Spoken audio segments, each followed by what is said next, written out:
When golf legends sit down and start naming names, calling someone the greatest putter ever, you have to wonder if they're seeing something the rest of us are missing. How can anyone claim to know who truly owns that title when the game has changed so dramatically over the decades? But here's what's fascinating. When Ben Crenshaw, Lee Trevino, and the sport's other icons start talking about putting greatness, certain names keep appearing. Not just one, 15. And the reasons why might surprise you. Because putting decides championships. Always does. The entire outcome of a tournament, played across hundreds of acres, collapses into a space measuring just 4¼ inches in diameter. You can drive it 350 yards, you can stripe your irons, but if you can't roll the ball into the cup, none of it matters. Hit that subscribe button and drop a comment telling me who you trust most on the greens. The story of great putting starts with understanding that the game these legends played barely resembles what you see today. In the 1940s and 50s, when Bobby Locke was dominating, green speeds averaged a sluggish 6.5 feet on the Stimpmeter. Today's championship venues push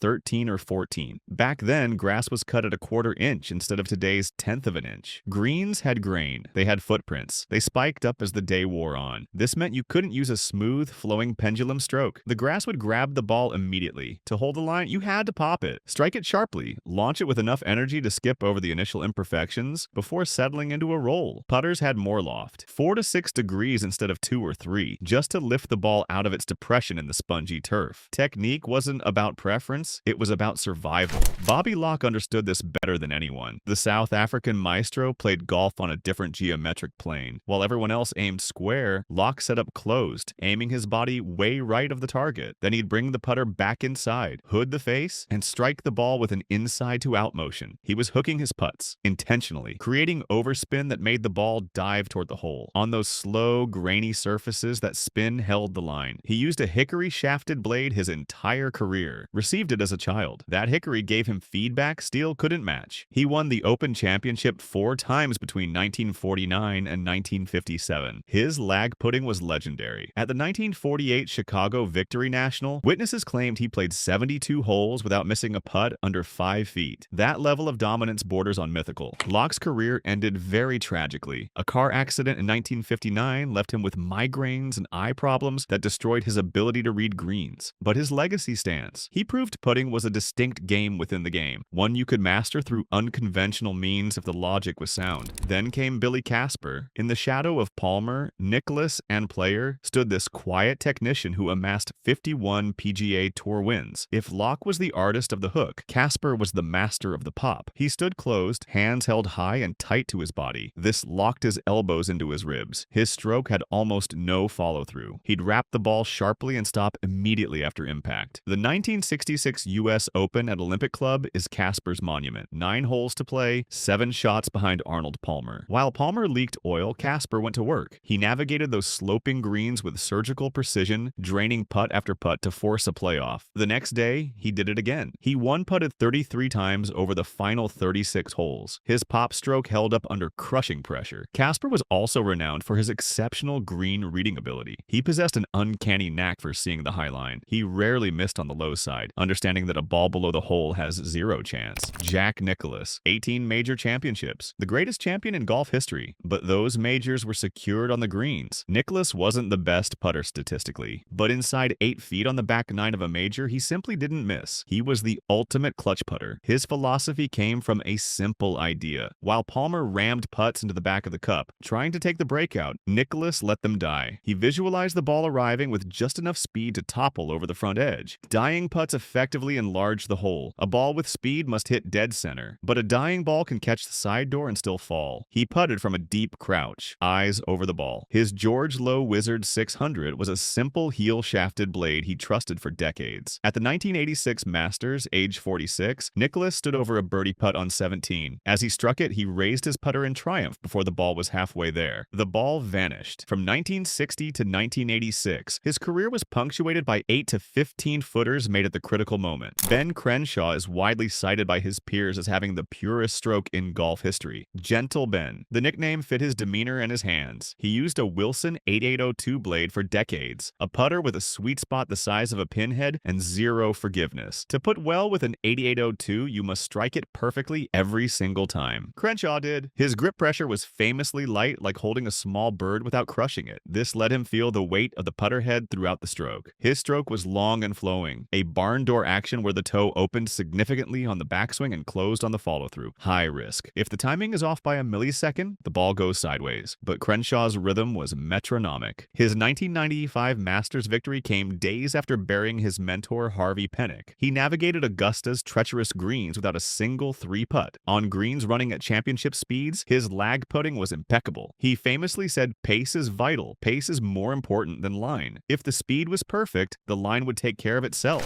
Seve Ballesteros didn't putt by rote. He putted by instinct. If he needed to hook a putt into a slope, he'd tweak his stance. If he needed to ram it through a bump, he'd press his hands forward. He popularized the ping answer in Europe, using a model with a sound slot, a slit behind the face, that changed the acoustic frequency of impact. That sharper ping sound gave him feedback he trusted implicitly. At the 1984 Open Championship at St. Andrews, his work from 10 to 15 feet all week separated him from Tom Watson. Seve practiced hitting putts with one hand, training his right hand to release the putter head naturally. Tiger Woods used that same drill decades later. Tom Watson. In the late 70s and early 80s, no one putted better. His 8 major championships required an aggressive mentality encapsulated by the axiom, never up, never in. He used a ping pal putter for much of his prime, as well as a ram blade. His stroke was quick and decisive. He didn't linger over the ball. He saw the line, set up, and fired. This rapid rhythm prevented doubt from creeping in. At the 1977 Duel in the Sun at Turnberry, Watson matched Nicklaus blow for blow, draining putts from everywhere. But Watson also represents the tragedy of putting the yips. Later in his career, short putting abandoned him. He famously missed short putts that cost him tournaments. Yet at age 59 at the 2009 Open at Turnberry, he nearly won a major 32 years after his duel with Jack, proving the magic could still appear. Hale Irwin secured his place in putting history on the 72nd hole of the 1990 U.S. Open at Medina. Needing a birdie to have any chance of forcing a playoff, he faced a daunting 45-foot putt across a terrifyingly fast green. He struck it perfectly. As it dropped, he embarked on a high-stepping lap around the green, high-fiving the gallery with pure joy. He won the playoff the next day. Irwin used a visual trick. He focused intensely on the logo of the ball against the grass. This hyper-focus blocked out pressure. His stroke was simple and compact, built for U.S. Open greens where par is precious. Dave Stockton won 2 PGA championships, largely due to his putter, but his legacy is as the putting doctor to stars like Phil Mickelson and Rory McIlroy. His signature move was the forward press. Before starting his backswing, he'd press his hands slightly toward the target, de-lofting the putter and triggering a smooth takeaway. This eliminated static tension. He advocated keeping the putter low to the ground on both backswing and follow-through. His 1970 victory over Palmer at Southern Hills was a masterclass, sealed with a clutch 15-footer on the final green. Lauren Roberts earned the nickname Boss of the Moss. Not a long hitter, not a flashy ball striker, but on the greens, lethal. His secret was practicing with a putter significantly heavier than his gamer. This trained his big muscles, shoulders, and core. When he switched to his lighter Cobra blade, he felt enhanced touch and control. In 1994, Roberts posted a putting average of 1.737, one of the lowest in history. His stroke was effortless, arms hanging loosely. He proved you could make a lucrative career almost entirely on putting strength. Corey Pavin used a Titleist bullseye, a center-shafted brass blade notoriously unforgiving, missed the sweet spot and the face twists. But Pavin's strike was precise enough to lead the tour in putting stats multiple times in the late 80s and early 90s. He occasionally used an unorthodox grip, opening his palms to lock his wrists, a precursor to the claw. While his fear wood at Shinnecock is famous, it was his 6-foot pair saves all week that held off Greg Norman for the 1995 U.S. Open title.